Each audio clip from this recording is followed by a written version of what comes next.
I am so blessed. I am so blessed.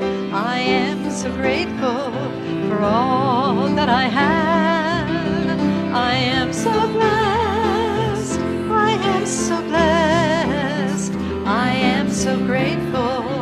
I am so blessed. I am so blessed. I am so blessed. I am so grateful for all that I have. I am so blessed. I am so blessed. I am so grateful. I am so blessed. I am so blessed. I am so blessed. I am so grateful for all that I have. I am so blessed. I am so blessed. I am so grateful. I am so blessed. Thank you, everybody. Good morning. It's great to see you. Oh, thank you. Someone said I look so pretty? Really? Well, thank you. Oh.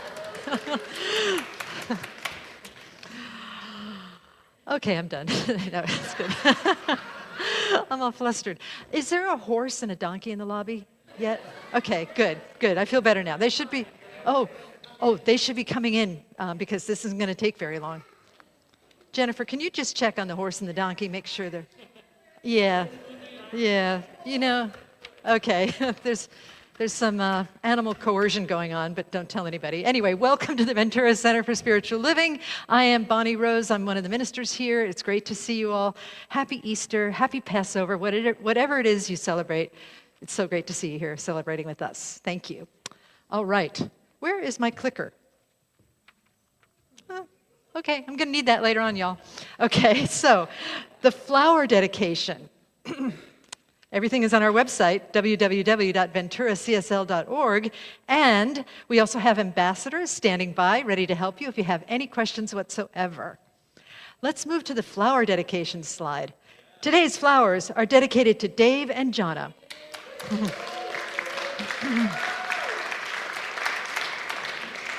They are in deep gratitude for the first time. They are in gratitude for the first time that they walked through these doors 17 years ago. How did that happen, y'all? It's amazing. Oh, goodness. All right. We have a choir, a lovely and abundant choir. They rehearse on Sundays after service from 11:30 to 12:30. And they rehearse downstairs, and everybody is welcome. So if you want to sing with the choir, just let one of us know, and we'll point you in the right direction. We also have a science and spirituality group. They meet on the third Wednesday of each month from 6:30 p.m. to 8 p.m. They meet in person and online on Zoom. And their next selection is Power versus Force. They're covering part 3 of that book. Peter is the leader of that group, so if you have more questions, chat with Peter or stop by our information desk that is right through those doors there. I think that's all I have for now, so I'm going to go ahead and call forth the animals and the youth. Here we go.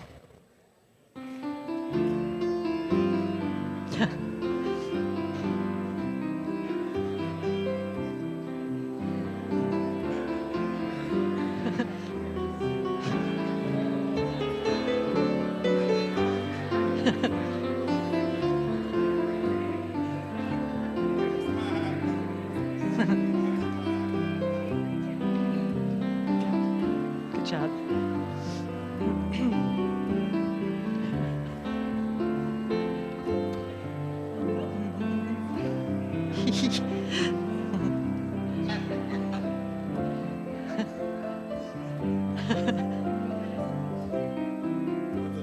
And if any children would like to come forward, please feel free to come down. Hi. Hi. Yes. And we'll just play it by ear. We don't need to force anybody to do anything. And just so you know, the animals are going to be here for just a few minutes. And then they're going to go into the into the youth area with the children, so the children have a chance to get acquainted with them and all. How many people here love animals? Okay, good. Happy to hear it. How many people here have never seen a horse in church before, or a donkey? Okay, all right. Well, this is kind of how we roll here. Do we have? Yeah, we have the youth on stage. So Tina is their handler. She's their boss mama. So Tina, will you tell us the animals' names and where they came from? This is Ryan. Okay. He's an incubator baby. Oh, can you hold it a little closer? This is Ryan. He's an incubator baby. So I ordered him off of eBay. Okay. You ordered him off of eBay. Wow.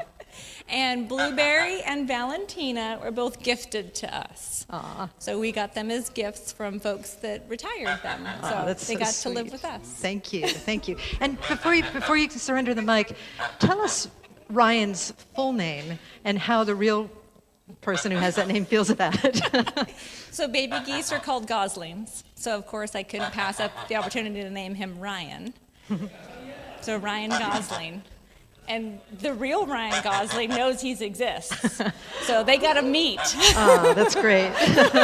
Right. So you bring him down here. We'll set it up for you, okay? Thank you.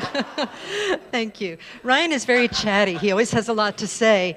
But I think it's so wonderful in this Sunday where we're talking about growth and nature and new beginnings that we have this beautiful evidence of a divine power, whether we call it God or spirit or love, this quantum field that has so diverse and so wonderful. So in the spirit of that diversity, Ryan,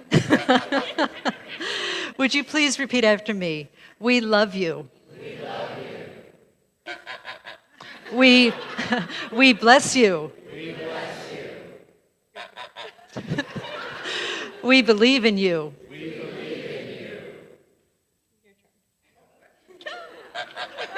in you. You are the face of God. You are the face of God.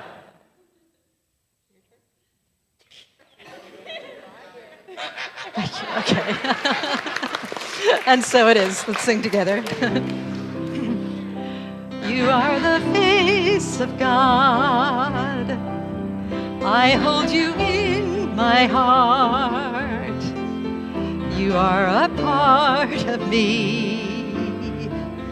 You are the face of God. You are the face of God. I hold you in my heart. You are a part of me. You are the face of God. It's good to see you. I haven't seen you for ages. Yay. Thank you. Yes. All right, everybody. So we're going to send the youth, and hopefully the animals will go with them. And if you all want to go down, whatever you do, what you need to do. Okay, good. The animals are going to go down there. Do you have the clicker by any chance? I do. Jennifer. Thank you. Thank you. All right. Thank you very much. All righty, everybody. So thank you so much for showing up. Thank you to your handlers, Mia, Tina, Charlotte, and Patricia. Thank you. Thank you. Okay.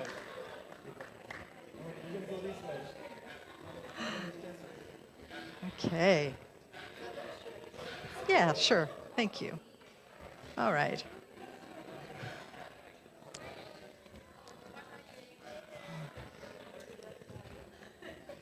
All right, Susan. Yeah, they're doing great. Thank you, Charlotte. Thank you, Blueberry. Okay, here we go. All right, good job, Blueberry. Good job, Charlotte. Good job, Patricia. Where's Patricia at? Maybe she went out with them. Patricia's the pooper picker-upper, so we have to have one on standby. Okay, on that cheerful note, we're going to turn the prayer over to Susan Burrell, and she's going to give us a prayer. How about that?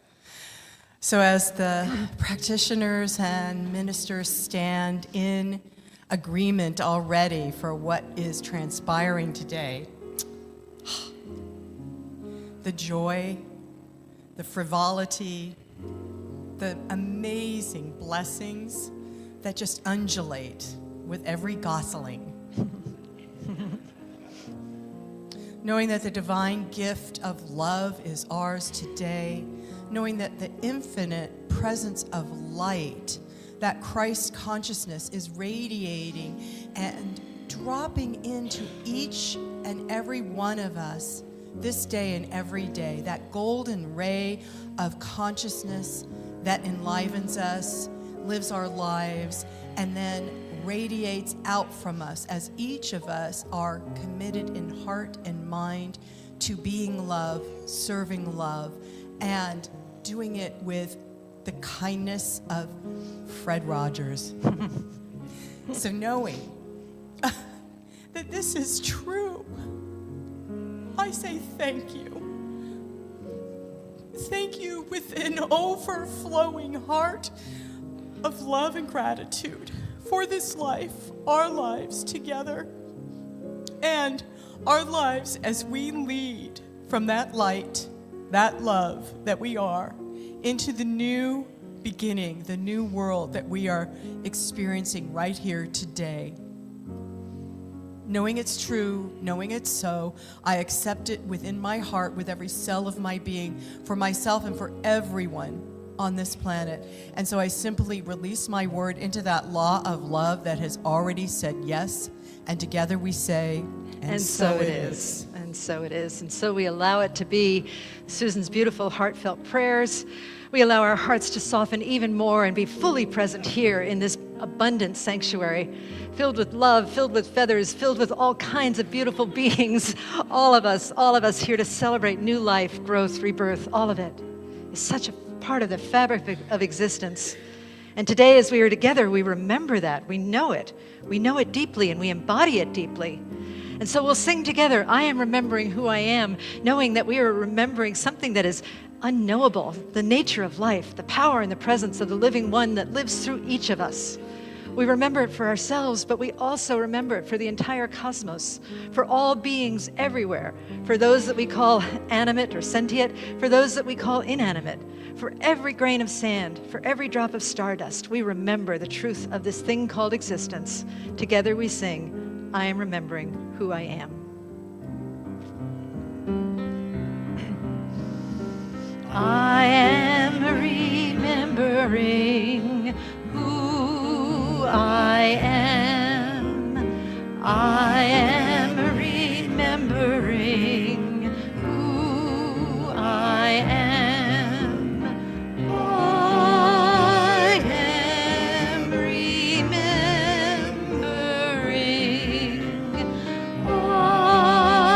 I am remembering. I am remembering who I am. I am love. I am remembering who I am. I am life. I am remembering. I am remembering. I am peace. I am remembering who I am. I am remembering who I am. I am remembering. I am joy. I am remembering. I am remembering who I am. I am remembering who I am.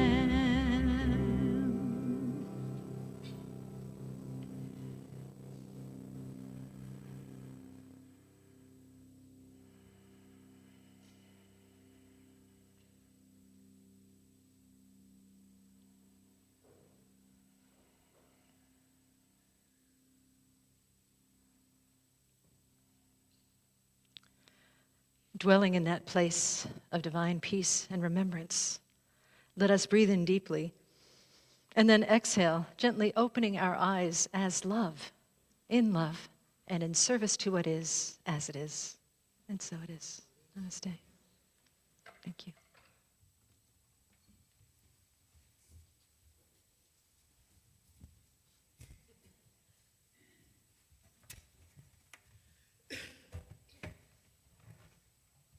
Well, I don't know how I'm going to follow the goose, but I'll do my best. It just occurred to me, I don't remember the last time I was here and sang a foreign language song. So I thought I'd just read you some of the translation. The first piece I'm going to sing today is called Le Colibri, which is the hummingbird in French. And here are some of the words. The green hummingbird, the king of the hills, seeing the dew and the bright sunlight, shining on his nest woven from fine grasses, like a fresh ray escapes into the air. He hurries and flies to the nearby springs, where bamboos make a sound like the sea, where the divinely perfumed red hibiscus unfolds the dewy brilliance of its heart. To the gilded flower he descends, he hovers and drinks from the red cup, not realizing he has drained it.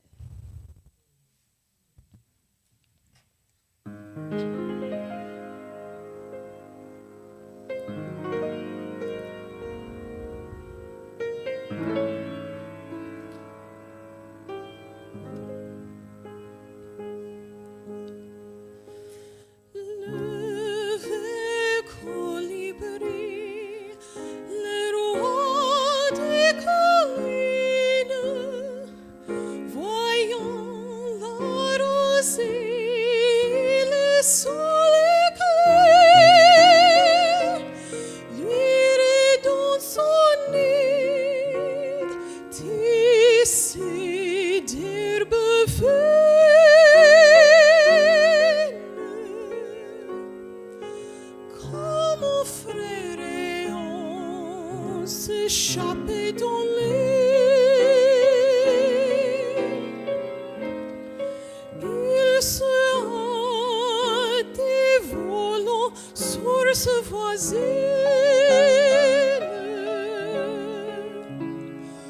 où les bambous font le bruit de la mer.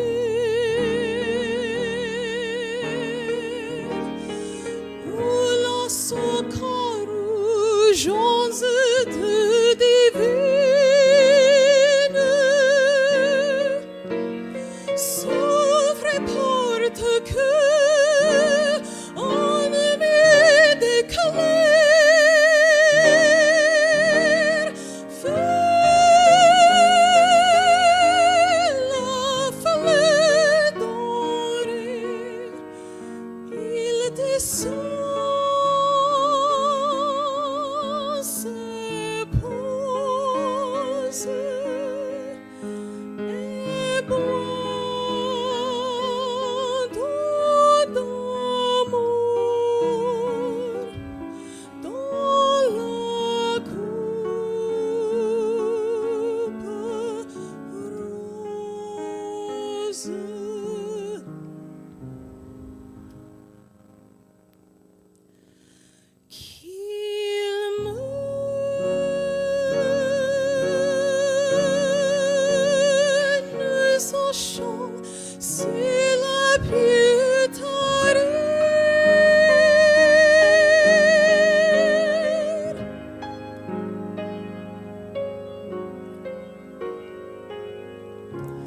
Si ta lèvre pure, oh ma bien-aimée, oh, tel aussi mon âme veut le mourir.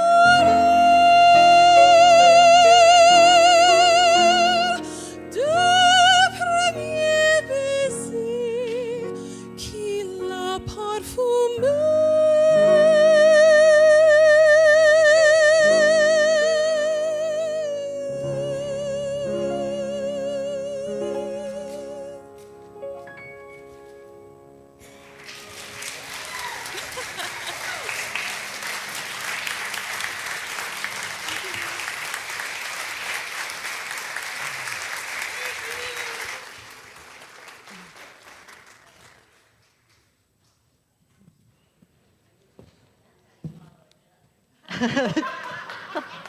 Good one, Jonna. She said, that's how you follow a goose, right? Yeah, that's great. Good job. Now I got to follow that. What the? Oh, goodness. Courage. You know what? I'm going to do something just a little bit different because I just feel like it. So why don't we just stand up and say hello to some people? See if you can meet somebody new if you can. Okay.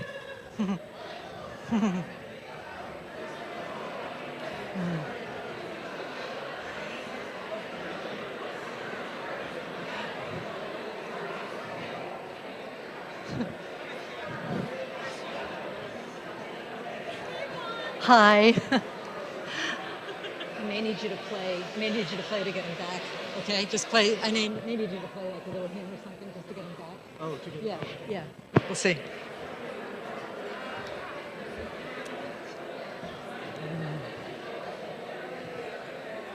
Okay, okay.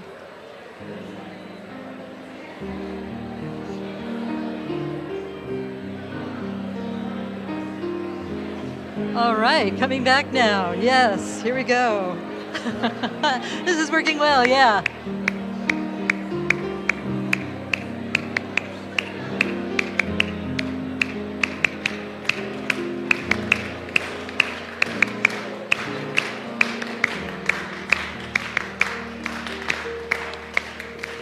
And please be seated. Please be seated.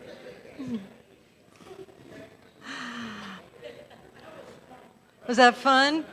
Yeah? It's kind of hard to get people back, but we'll work that out, okay? But you know what? It's a good sign when it's hard to get people back because it means that you're bonding, you're making friendships, and connection is a large part of this community, of getting to know one another and getting to know what's in each other's hearts, our joys and our sorrows. So here we are celebrating all of that today together in community. Now, last week we had a lot of the symbols from Passover.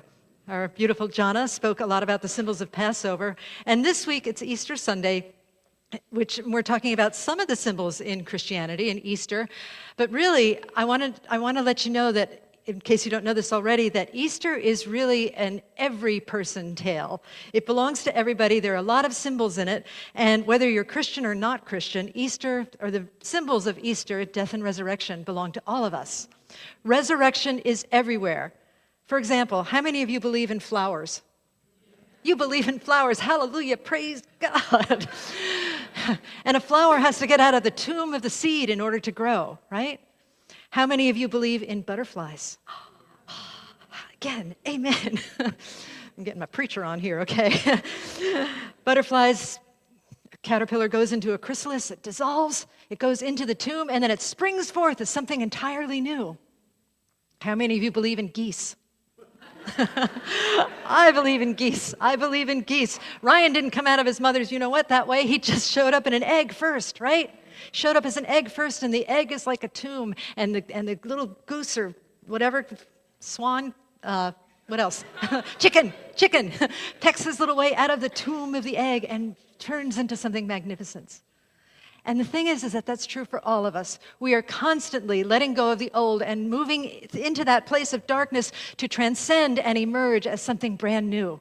That applies to all of us. So I hope that everybody here believes in resurrection in one way or another. There will be times when we feel crucified, dead, and buried, when we feel stuck or apathetic or afraid. But if you feel this way, or if you've ever felt this way, this talk is for you. This community is for you. This message is for you. And if you've never felt that way, then by all means, pray for the rest of us, okay? We are working together here in this community that loves you, your perfections and your imperfections, all together now, we work on ourselves. Some of the symbols of Easter. Marianne Williamson says that crucifixion happens anytime you choose fear over love. Has anyone here ever chosen fear over love? Just a show of hands, okay. All right. So, personally, we can avoid change. We can get stuck in old habits that we can't seem to shift. We experience depression, fear, anger, grief. All of these are manifestations of fear, unresolved fear. We can sometimes get caught in rampant storytelling about what could go wrong. I heard a quote from Joan Rivers the other day in a podcast, and she said, "I don't count sheep, I count worst case scenarios." It was like looking in a mirror, people, looking in a mirror. It felt all too familiar. And then we're concerned about things that are happening in the world, whether it's war, violence, racism, climate, all of those things. Counting worst case scenarios, hatred, political polarization, all of those things have an impact on us, and we can get stuck in it. We can get stuck in it. So I just ask all of you this morning to just look at yourselves and just with courage and compassion and understanding that we all have these things that we might call imperfections, which are really part of perfection, but we'll get there in a minute. Just look and see if there's any place in your life where you may feel stuck, where you may feel like you're crucifying yourself without even meaning to do so, where you're punishing yourself, where you're acting like Joan Rivers, imagining worst case scenarios, or you're rehashing the same old thoughts of doom over and over again, whether it's about yourself or some condition in the world. Where are you choosing fear? Where are you choosing fear? Now, it might be harsh, particularly if you're fairly new here, it might sound harsh to say that we're choosing fear, because it may seem like it's just inevitable, like fear is a normal response to what is happening. And fear certainly can be useful. We don't want to bypass our emotions, but the purpose of recognizing the fact that we may be choosing fear is not to diminish anybody's response to life, but it's to empower us, to recognize that maybe like in the Course in Miracles where it says, help me to see this differently, maybe we can call forth a new reality or at least a new perception of a reality that leads to that new reality and start to open ourselves up to a greater possibility, a possibility that is greater than fear. I want to say a little bit more about fear. Last week, we also heard from Mary Kerrigan, who is a psychologist, a social worker, and she talked about how our brains are programmed, that we learn to fear the darkness, we learn to fear the unknown. And because our brains are programmed that way, that it's a natural response to many things, but particularly now, with all of the stimuli that we have coming at us all the time, it is very easy to get into the habit of fear. Fear can become a habit that stops us. And it's helpful to think of this habit as a neural groove, as something actually that is happening physically in our brain, a neural groove that says you should be afraid, you should be very afraid. But what if that's just a habit? What if that's just a choice and we can choose anew? Elizabeth Gilbert, who wrote a book called, many books, but the most recent one that I've encountered is from our friend Deborah here. Deborah gave me a book called Big Magic. And in this book, she talks about how she struggled with fear even when she was very young, how everyone struggles with fear. She talks about how even a tadpole struggles with fear, that if a tadpole is swimming out in the open and you pass its hand over it, it'll scoot away, right? You seen that with goldfish too? Yeah, absolutely. And other little critters, and, well, us. Because I'm not anti-tadpole by any means. I love tadpoles, I love frogs. But do we want to be more than a tadpole? Can we use our free will to become something greater than our fear? Elizabeth Gilbert, in her wisdom, noticed that fear seemed like an ordinary, omnipresent state of mind. And then she realized, because fear was so present for her all the time, that fear was boring.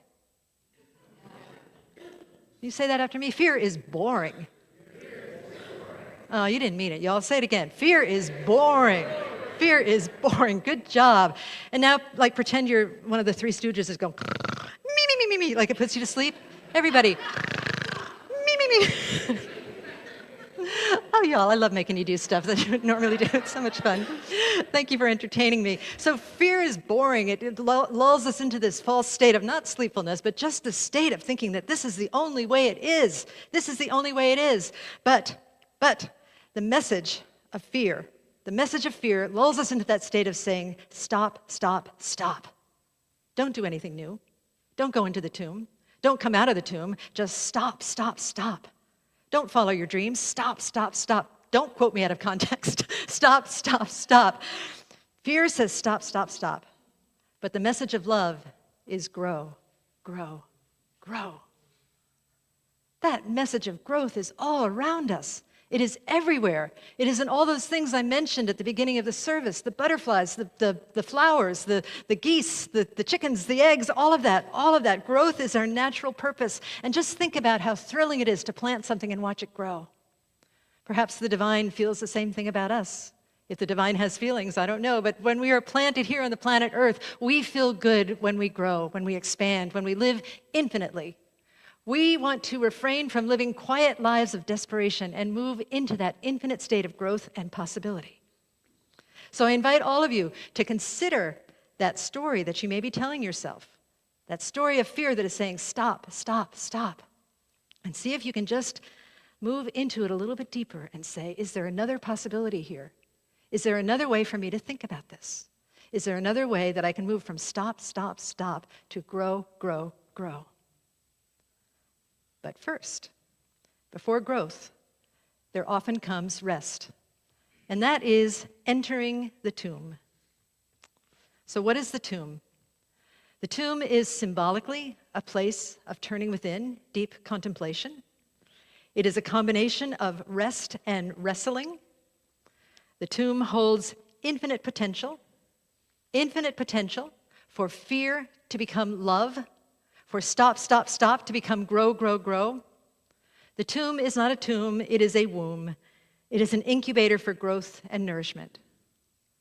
We may have to throw off the old and step into something new, like a caterpillar steps into creates the chrysalis and then dissolves itself completely. We may have to do that. But again, we're doing this for growth. Now, in terms of us human beings here, growth may look like several things for us. It can look like gentle self-examination. You know, one of the things that I like to do is to consider the Bible, the Gospels, metaphorically. And in the Easter story, it's an every person tale. And the cast and characters, I think, exist to remind us of aspects of ourselves. Now, I'm not going to go into this a lot, but this is basically is the gist of it. But before, well, actually, I'll jump into it now. Maybe you have an inner Judas. Who do you think Judas is in your heart? Maybe somebody that betrays? What? Did I hear a little audience participation? A naysayer? Awesome, Bernie. Thank you. You read the Bible? Good. The naysayer? You know, some people think that he did it because he wanted the regime to shift, and he was trying to drive out empire with empire. He wanted Jesus to get all powerful and sorry, I was going to say badass, but okay, to get in there and start slapping some butts and get in there. So he was choosing empire over a consciousness shift into love. Thank you, Judas. Thank you.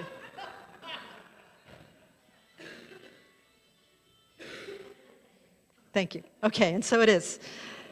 The holy cell phone has spoken. All right. So choosing material goals over consciousness, over a shift in consciousness, choosing material goals over love. Have you ever done that?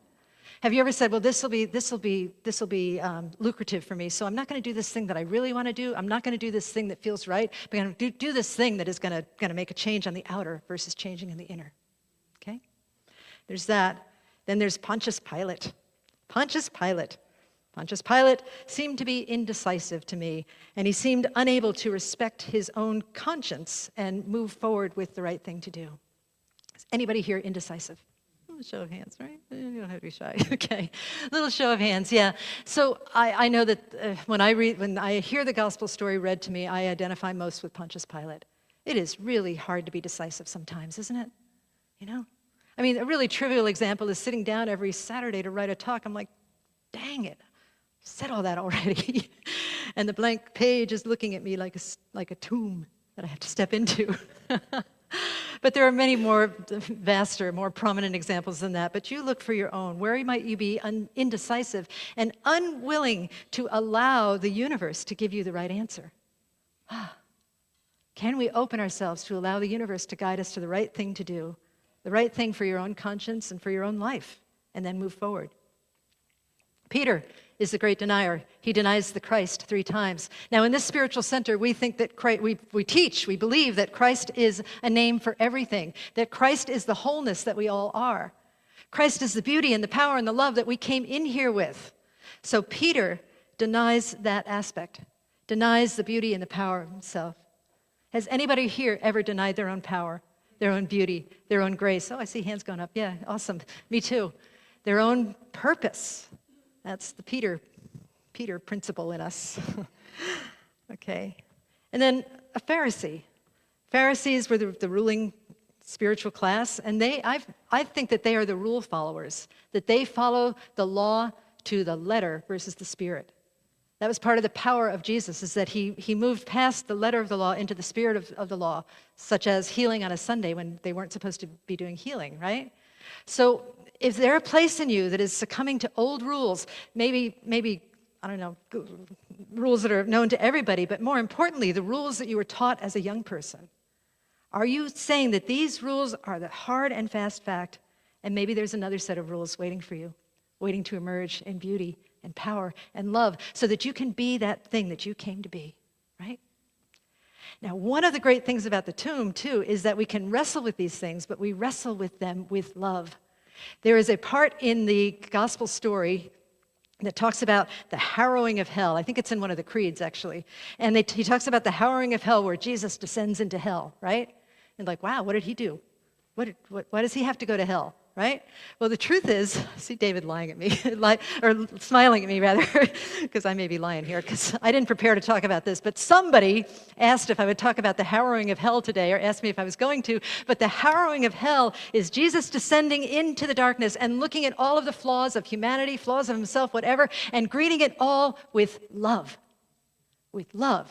Not saying this darkness needs to be banished, this darkness is terrible, but saying, I am going to love the darkness and the light. I am going to be that which stands above the darkness and the light and just embraces all of it. So it's like Rumi, who said, this being human is a guest house. Every morning a new arrival, a joy, a depression, a meanness, some momentary awareness comes as an unexpected visitor. Welcome and entertain them all. Greet them with love. We do not have to be afraid of them. And you know why we don't have to be afraid of them? Many reasons, but here's the one I thought of. When Rumi says, this being human is a guest house, I thought to myself, yeah, this being human is more of a haunted house. Kind of like the Bates Mansion, in Psycho, or in Disneyland, the Haunted Mansion. How many of you have been to the Haunted Mansion, right? And I haven't been there for a long time, but back in the day when I used to go there, as you were on your way out, there was a mirror, and this little hologram green creature would sit next to you in the car. Is that still there, y'all? Oh, good. I'm glad they didn't take that away. So what if those parts of ourselves that we fear, those parts of ourselves that seem to be bigger or better than we think we are, those parts that are so demanding and so noisy, the depression, the meanness, the awareness of all of our flaws that we think are so powerful, what if they are no more powerful than that little hologram that sits next to us in the cart at Disneyland, right? Can you just visualize something that you struggle with and just see it as a little tiny hologram like, hey, I'm real. I'm real. No, you're not. I'm real. No, you're not. I'm real. No, you're not. Okay? We disempower our holograms. I heard this truth the other day. This is from Rilke. Our deepest fears are like the dragons guarding our deepest treasures. Look at that. Look at that cute little baby in that dragon costume. What if that's us, y'all? What if that's us? What if there's this beautiful, precious child and all of the fears are just putting a costume around it? What if that's us? I believe it is us, that we are hiding in this dragon costume that's covering up, guarding, rather, our deepest treasures. We love it, and we allow it to be. Everything is evolution. We are constantly evolving, and if we thought we knew everything, if we thought we had everything, then there wouldn't be any reason to evolve. But we also cannot get mired in the dark places of our world or in the dark places of our souls. The prophet Ted Lasso says, fairy tales do not start, nor do they end at the dark forest. The dark forest is only something that shows up smack dab in the middle of the story, but it will all work out. It will all work out. Repeat after me. It will all work out. It will all work out. Thank you. Thank you. It will all work out. And the thing is that the dark forest or whatever it is we're experiencing, that is part of the working out. That is part of the working out. Now, the process may take a while. It may take 3 days, like in the tomb. It may take 3 years. It may take 3 seconds. Who knows? But ultimately, we will all resurrect because it always works out. We don't always get to see the path. Sometimes we're driving around without headlights in the dark. But we can trust that there is a higher power and a higher presence that knows the power of resurrection in all things, and we are that power. So when the resurrection happens, the stone is rolled away and everything is clear. The light of the Christ consciousness appears. He is risen. We are risen. And he shows himself to whom first? Mary Magdalene. Mary Magdalene, the divine feminine, his most beloved disciple. Many people believe she was his partner, but I believe that she was the one who loved deeply and dearly. She loved him the best, and she can see the Christ, meaning that it is our love that will help us see the Christ, the wholeness, the oneness, the power, the presence, the joy in all things. It is our inner Christ, our love, that will help us see the Christ in all things. Moving forward, I hope you feel good in this moment. I hope you feel hopeful. I hope you feel resurrected, inspired. Will we be able to sustain it? There's that. Because there is a lot of material coming from us from many different sources that's saying the opposite of this Ted Lasso quote. We're stuck in the forest, we're never going to get out. No, not true, not true. But I'm going to suggest a practice that will help us transcend any darkness that we might be imposing upon ourselves or might feel imposed by others. And that practice is to see a mini resurrection everywhere. Come on, Stinky. There you go. See mini resurrections everywhere. So look at the flowers and know what a miracle it is. Look at the butterflies and know that it's a miracle. Look at when you plant a seed, how it grows, what a miracle it is. Look at giant redwoods and know that they started out tiny. See mini resurrections everywhere. And then the other thing is to be a mini resurrection everywhere. To spread love, to see with the eyes of love, to feel with the heart of love, and to share that love with anybody who crosses our path. Even the really stinky ones. Everyone. And you don't have to start with the stinkiest person you know. Start with your dog, start with your cat, start with a plant, start wherever, but just start. And one of the greatest places to start is right here. In this community, where can you find small ways to see and be love and to know that your small choices matter? Where can you find ways to see the love in others? See the love in the animal handlers that showed up to lead a donkey through the church. My goodness, who does that, right? See the love in the beautiful women, where are they, that create our food every Sunday, chopping up things and putting out platters, and Garrett up there in the balcony. And all of the people that serve in mystical, wonderful ways. I could go on and on and on. But as you are milling about in the social hall afterwards, just notice. Notice how much love, all of the intangible love that has been poured into every single thing that happens here. Every single thing that happens here. Even the love of each of you that could have stayed home this morning but decided to come to church and open our hearts to be in community together. We are working on ourselves, where we are aspiring to be love, share love, and serve love. I'm going to close with a quote from a colleague and then a story. And one of my colleagues, there was a conversation about Easter on our minister's distribution list, and one of my colleagues said, "The people who crucified Jesus thought they were taking everything from him, but actually he gained everything."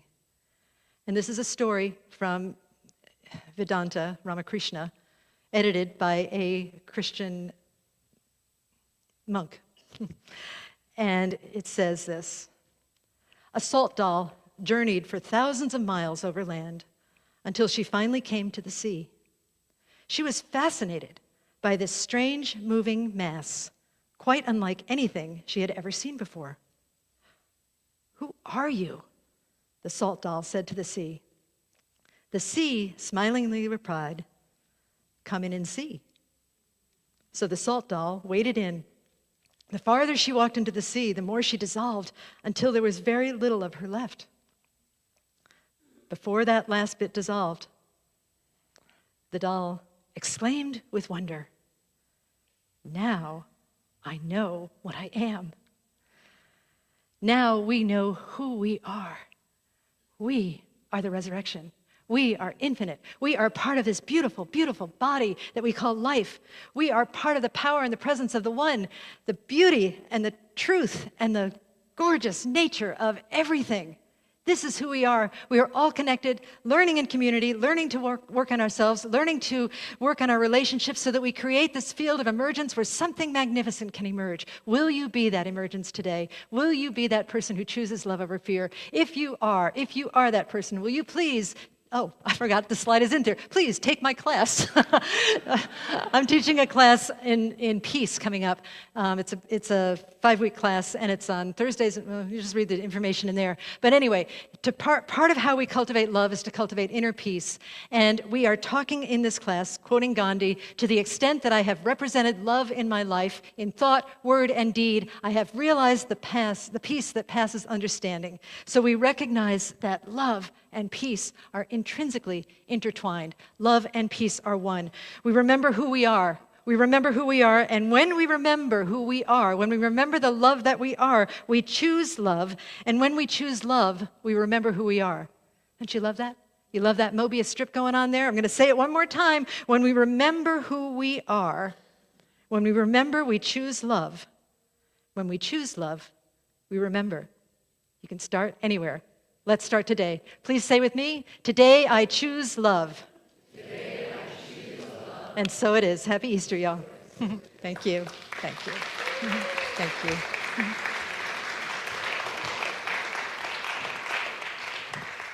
Hi. I thought I'd say a prayer. Would you like to join me? Oh, yeah. Yeah, okay. That's okay. You can stay up here. Yeah. You're excited about singing that really hard song, right? Yes. Yeah, good. I love that song. Okay, let's go. Here we go. Not you, me. Okay, all right. Okay, so turning within to all of this joy. Don't you love mistakes, people? Don't you just love it? I just love it so much because this perfection is all around us, even in the things that we call imperfections. And I know that when I greet imperfections with love and with joy, that they suddenly become perfect. So let us know that for ourselves today, that there truly is only one life, one love that is God, that is spirit, that is higher power, that is the universe, that is truth.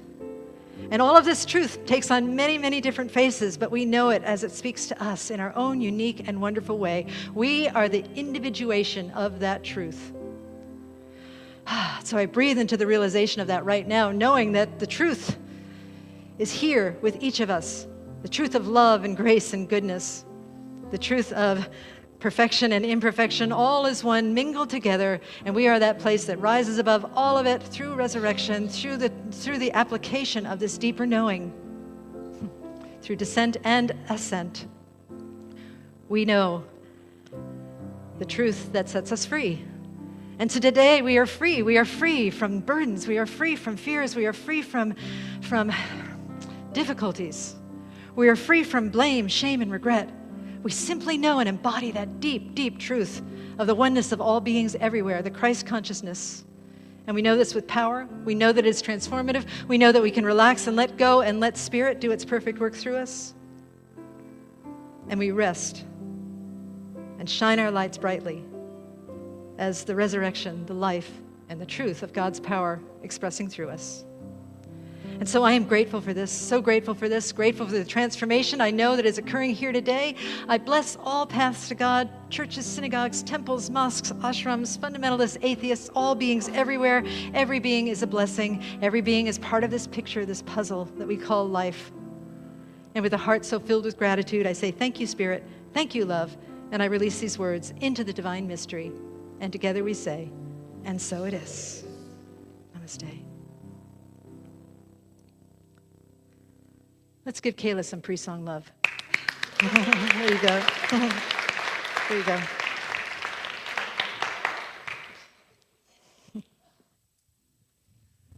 We're going to do a little Mozart now. All right, grow, grow, grow. No, Bonnie came to me about a year ago and was like, Mozart, hallelujah. And I was like, give me a year. And now we're here. And let's go, let's do it. Let's do it.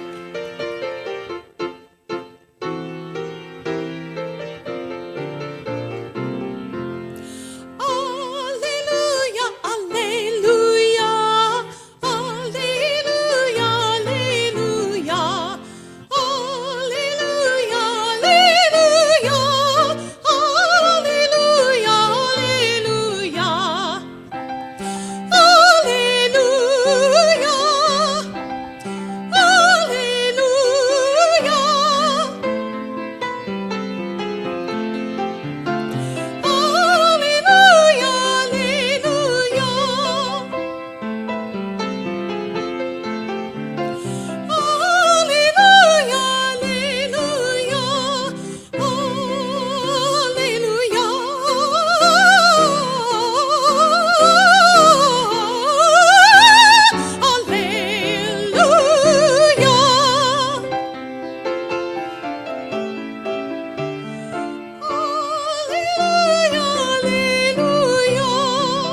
So Bonnie forgot a little thing called the offering that we sometimes do here.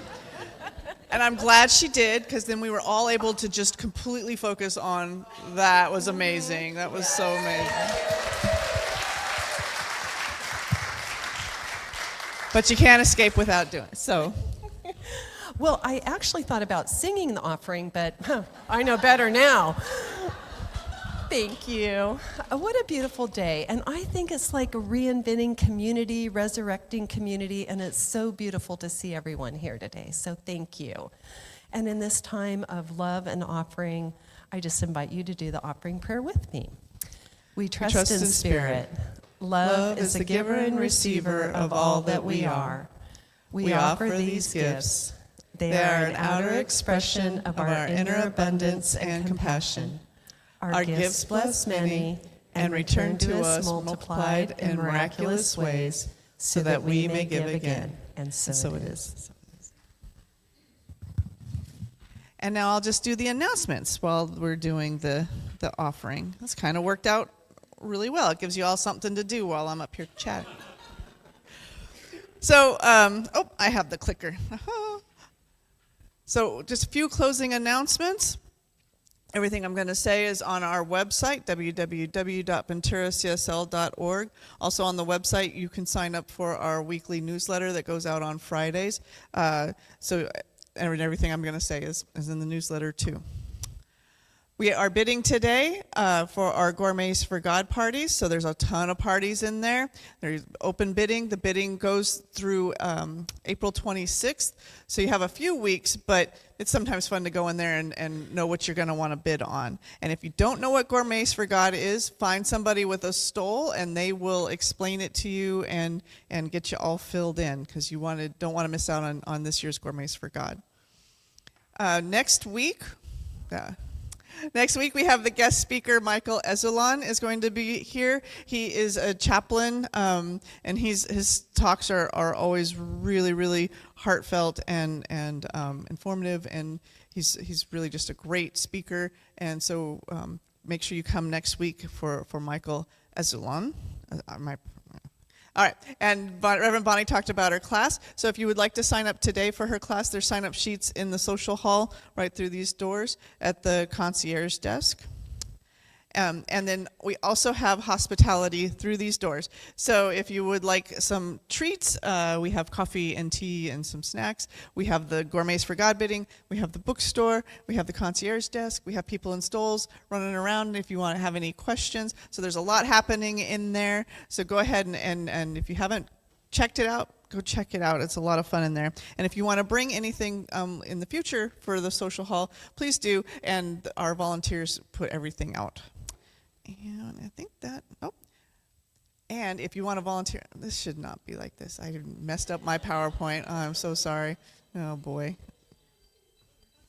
Oh, thank you. Somebody lost their phone, and I almost forgot. So anybody that knows a Richard Ornay, he's calling you. I don't know whose phone this is.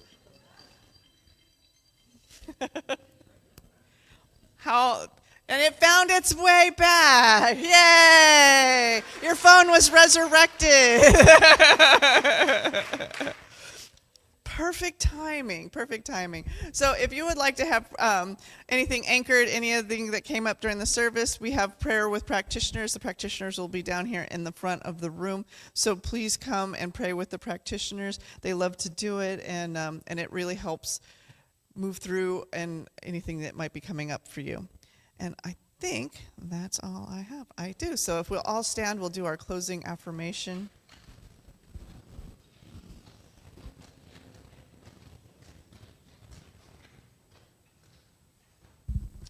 We'll say this together.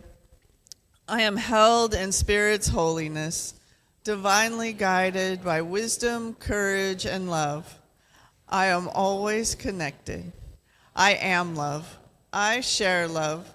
I serve love. Thank you for my life. Thank you for my life. And so it is.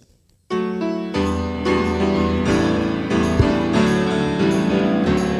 want to sing, sing, sing. I want to dance, dance, dance. I want to sing, I want to dance. Hallelujah. When the gates are open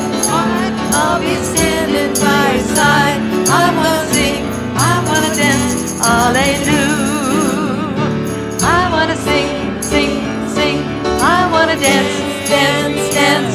I wanna sing, I'm gonna dance. Me home, sweet home, sweet chariot, coming for to carry me home. I'm gonna sing, sing, sing. I'm gonna dance, dance, dance. I wanna sing, I wanna dance. Hallelujah. I want to ride on that diamond by your side. I'm gonna sing, I'm gonna dance.